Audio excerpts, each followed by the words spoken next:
Tudo bem, pessoal? Muito bem-vindo ao canal do Professor Eden. Não deixe de curtir a nossa fanpage, as nossas comunidades Biomédico Top, Farmacêutico Top, a qual nós estamos alavancando aí a carreira de muitos profissionais.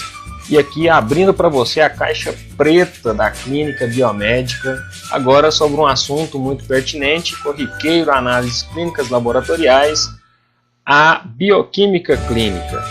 Tudo bem, pessoal? Na aula de hoje, então, determinações bioquímicas para o diagnóstico e monitoramento de patologias associadas ao metabolismo de carboidratos, pessoal. Tudo bem? Então, carboidratos, nós lembramos de pães, cereais, massas, nós vamos falar disso na aula de hoje. Então, olha lá, pessoal, acompanhem comigo. A principal patologia envolvida é a diabetes e nós estaremos falando dela no decorrer deste módulo de bioquímica clínica. Olha lá então, pessoal, para falar de carboidratos, a gente tem que entender um pouquinho da fisiologia do aparelho digestivo. E como estamos falando de carboidratos, nós estamos falando então na digestão que começa na boca pela ação mecânica dos dentes e a ação da amilase salivar.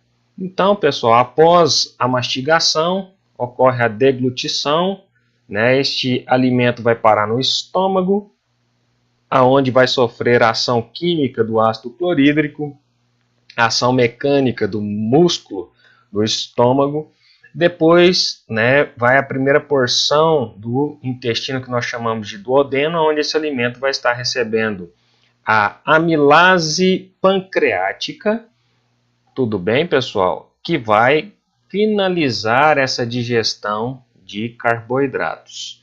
Entendendo melhor como que seria essa situação. Então, pessoal, o processo mecânico da mastigação irá triturar os alimentos. A ação da amilase salivar vai fazer, então, um processo de digestão inicial. Esse alimento é deglutido e irá para o estômago, onde receberá a ação do suco gástrico e a ação mecânica do próprio músculo do estômago, aonde esse alimento também vai ser digerido. Depois, esse alimento passa para a primeira porção do intestino, que é o duodeno, onde ele vai estar recebendo, então, da vesícula biliar a bile e do pâncreas a amilase pancreática. Vai ocorrer uma nova digestão desse alimento e este alimento vai passar por todo o intestino, aonde ele vai ser quebrado e triturado em monossacarídeos, pessoal. Então ele será absorvido e passará então para a corrente sanguínea. Tudo bem, pessoal? Então, entendendo melhor aqui, esse alimento chega ao estômago, como você viu, e na porção adjacente aqui, subsequente, nós teremos o duodeno, onde esse alimento vai receber a amilase pancreática. Olha só, começou a ser digerido na boca, a amilase salivar, e agora passou pelo estômago, suco gástrico, ação mecânica, chegou no duodeno, esse alimento recebendo então a amilase pancreática, certo? E os carboidratos, nessa altura do campeonato, serão digeridos em partículas menores, que nós chamamos de monossacarídeos. Mas até chegar o monossacarídeo para ser digerido, pessoal, esse alimento, então, vai receber muitas ações de enzimas, ações mecânicas do próprio tubo digestivo. Tudo vai chegar aqui no seu intestino, e vai receber toda essa ação enzimática e chegará aqui em forma, olha só, pessoal, de maltose, que ainda receberá a ação de uma outra enzima chamada de maltase, e aí será quebrado em 2 moléculas de glicose. Então, a maltose é 2 moléculas de glicose. É um disacarídeo que será quebrado em 2 moléculas de glicose pela ação da enzima maltase. Também a sacarose, presente nos açúcares, certo, pessoal? Sofrerá a ação da sacarase, que é a enzima, ok? E vai quebrar esse disacarídeo chamado sacarose em glicose e frutose. E por fim a lactose do leite, né, que vai sofrer a ação da enzima lactase e aí vai se transformar em glicose e galactose. Então os produtos finais, que são os monossacarídeos, glicose, frutose e galactose, é o que será efetivamente absorvido aí na sua microvilosidade intestinal do intestino delgado. Tudo bem, pessoal? Então, este alimento absorvido, ele vai passar então na forma de glicose, frutose e galactose para o sangue, e no sangue vai ocorrer então o quê? Uma hiperglicemia. Então o alimento chega digerido, né? Uma alta taxa de glicose no sangue após a absorção, a hiperglicemia, né, vai estimular a produção de insulina, né, pessoal?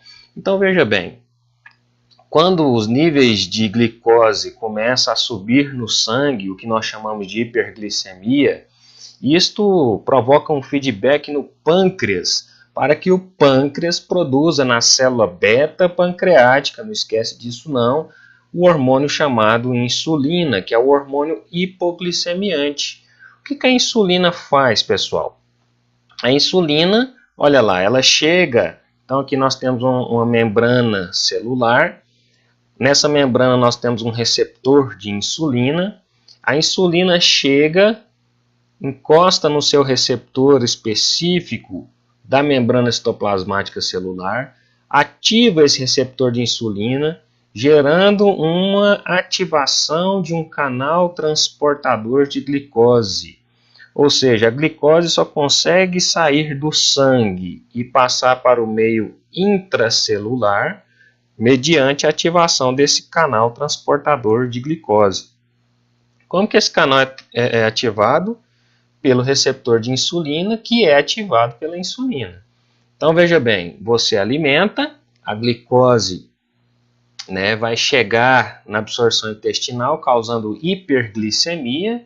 A hiperglicemia ela não é, né, favorável, então o seu organismo tem que retirar essa glicose do sangue e colocar dentro da célula, porque a glicose circulante ela não tem benefício para você, pelo contrário, ela causa uma patologia clínica chamada diabetes, que é justamente o quadro hiperglicêmico descontrolado. Então, quando nós absorvemos os carboidratos na forma de monossacarídeos lá no intestino, pessoal, esses carboidratos eles vão, né, passar do meio extracelular sanguíneo para o meio intracelular pela ação da insulina, ativando o receptor de insulina que ativa o transporte de glicose, por isso que chama de difusão facilitada.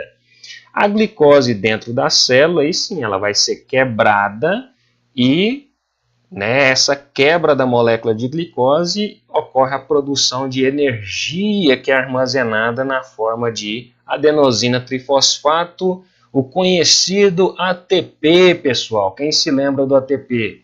Então, olha só, toda a glicose, né, no meio intracelular é quebrada, né, entra no ciclo de Krebs através do piruvato e então se transforma em unidades energéticas, né, chamadas de ATP. E todo o excesso, pessoal, por exemplo, eu já tenho energia suficiente, eu já não preciso mais de energia, todo o excesso, então, de piruvato quebrado, né, vai ser transformado em acetilcoenzima A, no ciclo de Krebs e vai, né, ser desviado para a produção de ácidos graxos livres que comporão, né, os triacilgliceróis, que são nada mais nada menos do que gordura. Tudo bem, pessoal? E, né, obviamente, se você não precisar mais de quebrar a molécula de glicose e tiver condição de armazenar, o seu organismo vai ligar as moléculas de glicose em polímeros que nós chamamos de glicogênio e armazenar isto no fígado e nos músculos. Num jejum prolongado, quando você precisar dessa glicose, o seu fígado vai pegar esse glicogênio, transformar ele em glicose, que será quebrado e levado para a produção de energia. Então, voltando lá, a hiperglicemia estimula a célula beta pancreática a produzir insulina. A insulina pega a glicose do sangue e faz com que essa glicose seja facilitado o transporte dela por meio transmembrana e vai parar no meio intracelular. Ocorre então, pessoal, a baixa, né, taxa de glicose, e à medida que a insulina vai atuando, a taxa de glicemia vai chegando à normalidade, que é de 70 a 100 miligramas por decilitro cúbico de sangue, certo? E para não extrapolar o limite de 70 abaixo, o seu organismo vai, né, a baixa taxa de glicose, gerar um feedback que inibe a produção de insulina pelas células beta-pancreáticas. Se esse jejum se tornar prolongado, né, e o seu organismo precisar da reserva, então, obviamente, uma baixa taxa de glicose, como você não se alimentou, vai estimular a célula alfa pancreática a produzir glucagon. O glucagon, por sua vez, atua no fígado, quebrando o glicogênio, lembra do glicogênio? E libera o glicogênio em forma de glicose. E aí, eleva as taxas de glicose do sangue e estimula a produção de insulina para que esta, por sua vez, facilite a entrada da glicose dentro da célula. Tudo bem, pessoal? Na próxima aula, não percam, né, o nosso módulo falando da patologia clínica diabética e dos testes orais de intolerância à lactose, teste oral de intolerância à frutose, teste oral, né, de intolerância à glicose. Eu sou ou não sou diabético? Quais exames que eu tenho que fazer? Então, nesta aula você entendeu um pouco da mastigação, um pouco da fisiologia do tubo digestivo, como ele trata a digestão dos carboidratos, como é feita essa absorção e o que essa absorção provoca no meu intestino dentro da normalidade. Então, na próxima aula, não percam os exames que nós fazemos e como nós monitoramos esse feedback contínuo do nosso organismo, que é fantástico. Gostou da aula, pessoal? Deixe o seu comentário, se inscreva no canal e não deixe de tocar no sininho quando você se inscrever, porque você não vai perder mais nenhuma novidade. Não deixe de acompanhar também a rede de networking do professor Eden, para que você encontre o seu primeiro estágio, para que você encontre o seu primeiro emprego, para que você, depois da faculdade, que está aqui revisando novamente como professor, né, encontre o seu caminho ao sol, pessoal. Então não deixe de se inscrever nas comunidades Rede Networking do Professor Eden, né, na comunidade Biomédico Top, Farmacêutico Top. E eu vou deixar na descrição do vídeo os links para você clicar e acompanhar esse fantástico trabalho que já tem ajudado muitos alunos. Tudo bem, pessoal? Fiquem com Deus, um grande abraço, professor Eden.